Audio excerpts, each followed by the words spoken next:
Now if you're interested in buying this one owner 2016 Fiat Abarth with 12,000 kilometres on the clock and you live in Australia,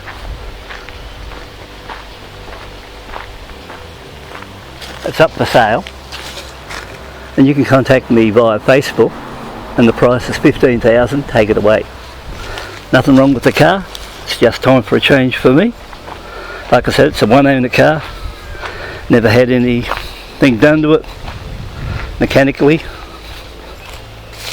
never been in the accident, very well looked after, perfect order, had services done on it, and so if you're after a good buy on a car which cost me I think $28,500 new 2 years ago, this is a car for you. I'm upgrading to a newer car, so it's time for this car to go.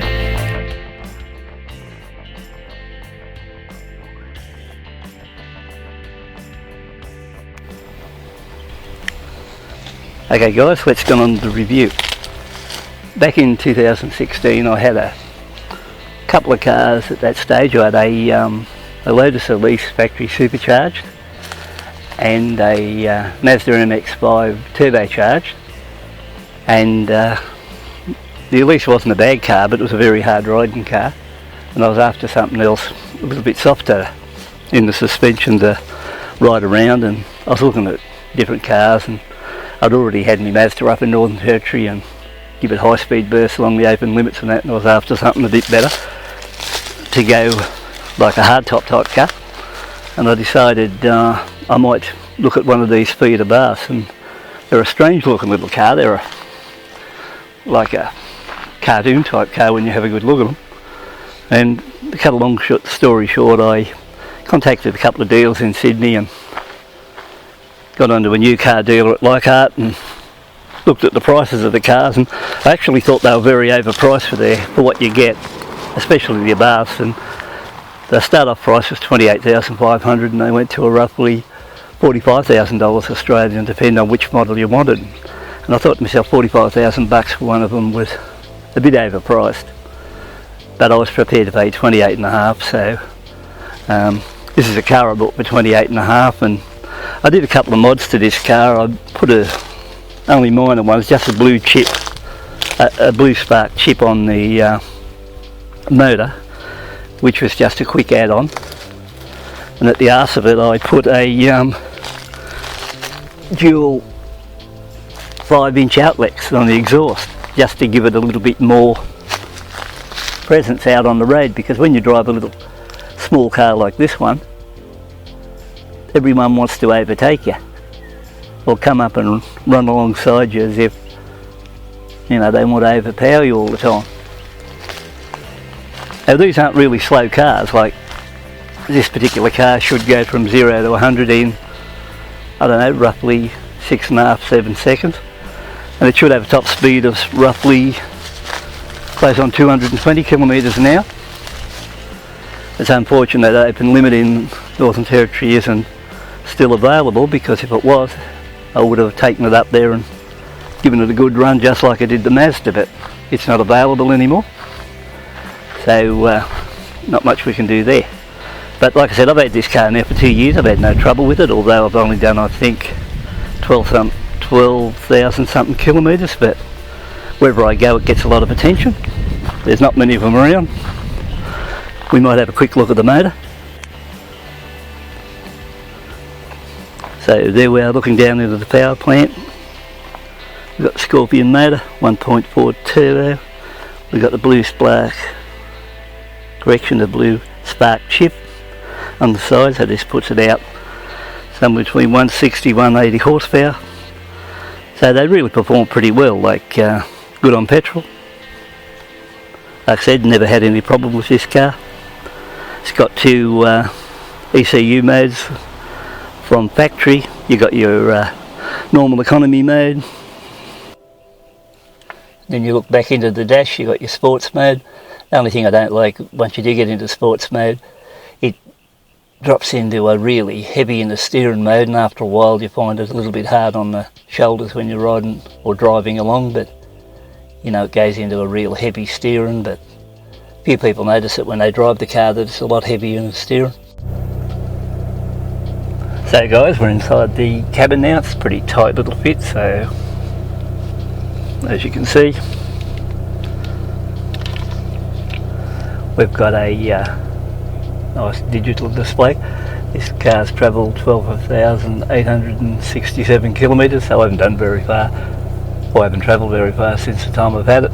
One thing about these Abarth, they've got a tube map switch, so you've got a standard running now, and over here on the dash you've got a sports mode. So if I press sports and we look at the dash, you'll see the display change. Now into sports mode. So that swings into a different tune, and it's got that bit more get up and go. Back to the gear change here, you've got a no longer you've got the gear stick down in between the console, so you've got it up here on the dash, or more like something like the new Hi-Ace has got. So it's pretty easy, slick gear change there. But apart from that, if you ask what I don't really like about this car inside the cabin, oh, another thing too, your tacho, or not tacho, your pot up here, or your boost gauge sits up on the dash. So that throws into sport, so when you go out of sport, that goes out. When you press the button again, back in to let you know you're in sports mode.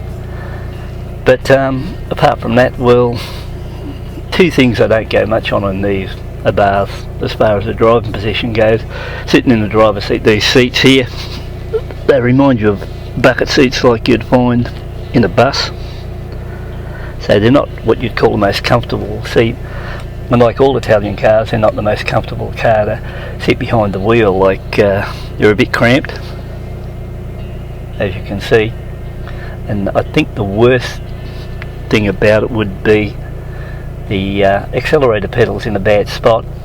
It's very hard to see down in there, but the accelerator pedals in a bad spot, and the on a long trip, the angle of your foot gets tired very easy when you're driving along, and you know it starts aching after a while. But apart from that, you know, there's a bit of room inside them, and I think inside that'd be the only two faults I'd have with this car. But I think overall, anyone that's thinking about buying one of these cars, you know, for what they are, if you had to buy retail price from, I think they are, unless you're a purist and really like these style of cars, you know, I'd have to class them compared to ordinary Fiat 500, fairly well overpriced. But if you can get one at a good price, I think, yeah, they're a fun car, because I've been on some good trips where I've taken it on a maybe three or four, or it might have been 5,000 kilometre run, had no trouble with it whatsoever, and it can really eat up the kilometres, so it's a good long distance traveller, and it's comfortable to go in that line, apart from that accelerator problem, which I'll mention later on, the angle of the accelerator. But apart from that, it can eat up the miles and travel quite comfortable and good on gas and good on power, and it can overtake most cars on the road. So it's a bit misleading. You'd look at this little car as something that most cars could beat, but in actual fact, out on the road, it's a car that can run over most other cars. So it's very misleading how fast this car is. I can't really comment on what's it like to do as far as repair work or anything like that on it, because I've never had to spend any money on the car since I've had it, as far as getting anything fixed or anything like that. In most cases I just go out, turn the key, it starts, it goes. Never had any problem with it during the 2 years I've owned it, even though it's only done, like, I don't know, close on 30,000 kilometres. It hasn't done really much work at all. But the fact is, you can buy new cars and have trouble right from the start, but at this stage this car's been very good. And I didn't want to be shaken around, because after all, I'd been in the Lotus, and unless you've been in a Lotus Elise, you really don't know how rough a car is, and they are one of the roughest cars I'd ever been in, and I didn't want to follow in those footsteps. So the idea was to get into something that rode all right. And this particular car is not a bad riding car compared to something like a Lotus. So that was the main reason I went for this one, because when you get into some of the upmarkets of these ones with a heavier duty suspension, they are really like tip trays. So that's something I didn't want to follow in that line, and I find this particular car good to ride in. One strange point too, even by 2019 standards, we're still running 5-speed boxes in these particular cars, so no 6-speed boxes in one of these Fiats, so it's something you're going to have to live with at the moment. And in Australia, going back a couple of years ago, they had a couple of special edition versions of these that ran right up to around $70,000 or $80,000, still the same body style, so they call they were brought out in sort of like a Ferrari or Maserati trim or stuff like that, so some of them you can go around and they are highly overpriced, and they were virtually automatic jobs. Like, I wouldn't waste my money on an automatic one, but the manual box in this is a really good box and you can move through it really quick, and like I said, a really nice box to use. No turbos, good on it. Everything's good about the car itself for what it is. So you might say, well, why am I getting rid of it?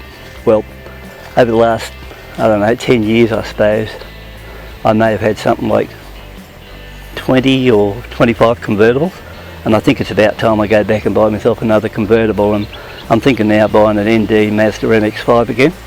So like I said, I've had this for 2 years since new, and I think I'm going to run in and go back to an MX-5, and that's why I think I might move this out and go back to one of those. And I think it's open top time again, and I'd got rid of my 300 horsepower MX-5 I had before, and I had that for 8 years, and I sort of miss that car a bit. And even though the hard tops like this Fiat's alright, I think you know, there's nothing as good as a motorbike, but an MX-5 or any convertible's almost as good. I've still got an MGF at home, like that yellow one I've got, but you know, an MGF really, you know, you have to be honest, as in all honesty, just a piece of shit. They're not much good, they're just rubbish. And if anyone tries to tell you they're any good, they might have been good when they were new, and the one I've had now I've had since 2006, and I bought it for my daughter in Australia in 2006, 4 years old, and I paid 25 grand for it, and she was 15, so she had to wait 2 years before she could drive it. Anyway, I've had it a long time, and it was that if you ever see it in the videos, it was originally black when I bought it, and I sprayed it yellow for her, and she drove it when she got a licence for a couple of years, and that was it. And I only kept it for sentimental value, and it's still sitting in there, and the wife drives it every now and again, but I don't drive it because they're just rubbish cars. But you know, they look alright, but I suppose that's another story. But as far as things go, when the wife takes this car out, I can assure you, even the first day I brought this car out, I've had people come over and ask you what it is, what sort of car is that, who makes it, anything they ask you about this car, because they're fascinated, especially women. They will come over and talk to you about this strange looking car, because even where I live there's only one of these in orange, an earlier model, and they are just fascinated by these little flat-nosed Fiats. And that's all they are really, a Fiat 500 with the Abarth upmarket goodies on them, which toss on something like in Australia an extra 10 grand at the price.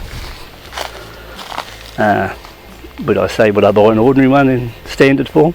No, I wouldn't waste my money, but when they throw the go faster goodies on them, it puts them into a different kettle of fish, you could say, so they're well worth the trouble going that way. So I hope this has been of interest to some people, because I think with a bit extra you pay, once you get onto one of these and get behind it, I think performance wise, in standard form as it is now, it'd be as quick as, in some ways, or a bit faster than a standard MX-5 turbo I had going back in the standard form. So, you know, and probably quicker in top speed. And once I added that Blue Spark chip, then it really opened up, because the Blue Spark chip under the bonnet there's got 5 settings, and you just move it to whatever setting you want to use, and it's ready to party. So you know, out along the road with it and that powerhouse exhaust on the back, it really crackles. So